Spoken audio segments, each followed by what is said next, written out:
Halo semuanya, Shalom. Bertemu lagi kita dalam pembelajaran jarak jauh SMPK Penabur Jakarta. Kali ini kita akan membahas mengenai angiospermi.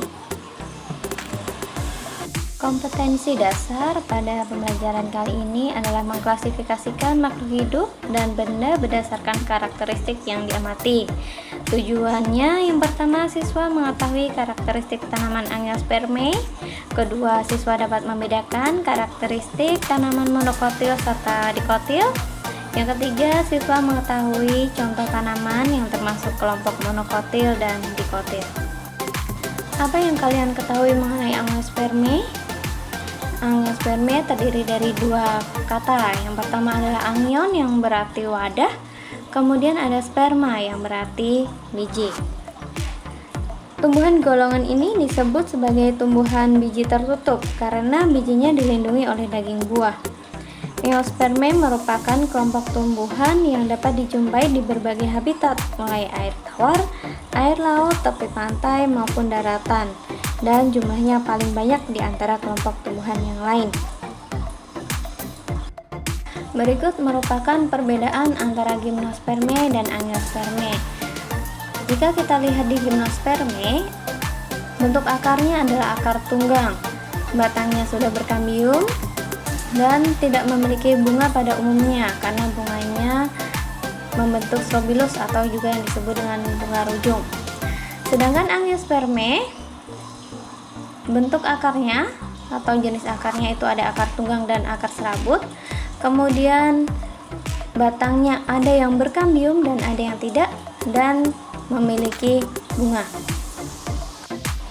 Berdasarkan jumlah keping biji atau kotiledonnya, tumbuhan berbiji tertutup dikelompokkan menjadi dua, yaitu tumbuhan berkeping satu atau yang disebut dengan monokotiledon, dan tumbuhan berkeping dua atau dikotiledon. Kotiledon merupakan keping biji yang mengandung zat-zat makanan untuk pertumbuhan embrio. Perbedaan pada tumbuhan monokotil dan dikotil yang pertama dapat dilihat dari jenis akarnya, di mana tumbuhan monokotil itu akarnya akar serabut yang terdiri dari akar lateral, sedangkan untuk dikotil akarnya disebut dengan akar tunggang karena selain mempunyai akar lateral, pada akar ini juga mempunyai akar primer atau akar utama. Perbedaan yang kedua dilihat dari tipe perkecambahannya, di mana tumbuhan monokotil tipe perkecambahannya adalah posisi kotiledonnya tetap berada di dalam tanah, ya, atau disebut dengan tipe perkecambahan biji hipogel. Sedangkan untuk dikotil, posisi kotiledonnya berada di atas tanah, atau juga disebut dengan epigel. Berikutnya adalah perbedaan pada batang. Pada tumbuhan monokotil, batangnya tidak bercabang dan mempunyai ruas-ruas yang tampak jelas. Kemudian pada struktur batang ini tidak memiliki kambium. Sedangkan pada tumbuhan dikotil, batangnya bercabang dan ruasnya tidak jelas. Namun pada struktur batang dikotil ini memiliki kambium. Pada penjelasan sebelumnya sudah dikatakan bahwa perbedaan tumbuhan monokotil dan dikotil terutama pada batangnya itu terletak pada ada tidaknya kambium.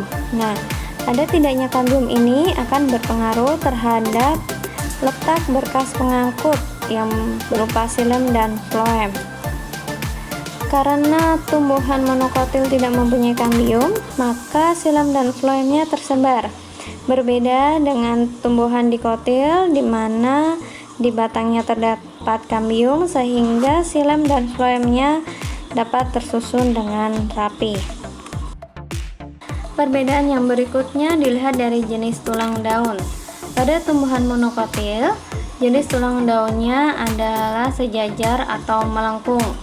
Sedangkan untuk dikotil, bentuk tulang daunnya menirip seperti sirip ikan, dan ada juga yang membentuk menjari. Untuk membedakan tumbuhan monokotil dan dikotil juga bisa dilihat dari jumlah mahkota bunganya. Biasanya tumbuhan monokotil ini jumlah mahkota bunganya 3 atau kelipatannya, sedangkan tumbuhan dikotil 4, 5, dan kelipatannya. Tumbuhan monokotil meliputi beberapa jenis suku. Yang pertama adalah suku rumput-rumputan atau yang disebut dengan Gramineae. Contohnya adalah padi atau yang disebut juga dengan Oryza sativa, jagung atau siamais, tebu, rumput teki atau yang disebut dengan Cyperus rotundus. Yang kedua adalah suku pinang-pinangan atau palem-paleman atau juga yang disebut dengan Palmae. Contohnya adalah kelapa, aren, serta sagu. Yang ketiga adalah suku jahe-jahean atau yang disebut dengan Zingiberaceae. Contohnya adalah jahe, lengkuas, pacing, kunyit, dan sebagainya. Ini adalah suku pisang-pisangan atau Musaceae. Contohnya adalah pisang atau juga disebut dengan Musa paradisiaca dan pisang hias atau yang disebut dengan Haliconia sp. Yang kelima adalah suku anggrek-angrekan atau Orchidaceae. Contohnya adalah anggrek Dendrobium vanilli atau yang disebut dengan Vanilla planifolia. Kelima suku tersebut masih ada satu suku lagi, yaitu suku lili atau Liliaceae. Contohnya adalah bunga lili dan bawang putih. Tumbuhan dikotil juga terdiri dari beberapa suku. Yang pertama adalah suku getah-getahan atau yang disebut dengan Euphorbiaceae. Contohnya adalah singkong, karet, dan jarak. Yang kedua adalah suku kacang-kacangan atau yang disebut dengan Papilionaceae. Contohnya adalah kacang tanah, petai, dan kedelai.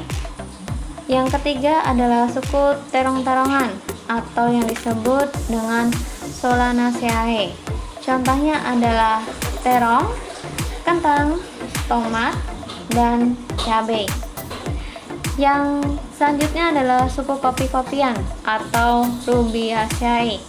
Contohnya adalah kopi, kina, dan soka. Suku yang kelima adalah suku kapas-kapasan atau yang disebut juga dengan Malvaceae. Contohnya adalah kapas dan kembang sepatu.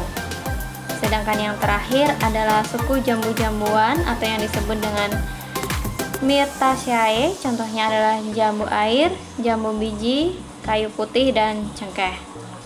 Tumbuhan yang termasuk dalam Angiospermae ini mempunyai beberapa manfaat, diantaranya sebagai penghasil bahan pangan. Contohnya adalah padi, jagung, sagu. Kemudian tanaman yang dapat dijadikan sebagai bahan baku sandang. Contohnya adalah kapas dan rami. Ada juga tanaman yang dimanfaatkan sebagai obat-obatan atau rempah dan bahan minuman. Contohnya ada jahe, coklat, dan kina. Ada juga tanaman yang dimanfaatkan sebagai bahan bangunan. Contohnya adalah pohon jati dan mahoni. Sedangkan ada juga yang dimanfaatkan sebagai tanaman hias. Contohnya adalah melati, palam, dan masih banyak yang lainnya. Itu tadi adalah penjelasan mengenai Angiospermae. Nah, kali ini kalian punya tugas. Tugasnya adalah melengkapi tabel perbedaan tumbuhan monokotil dan dikotil.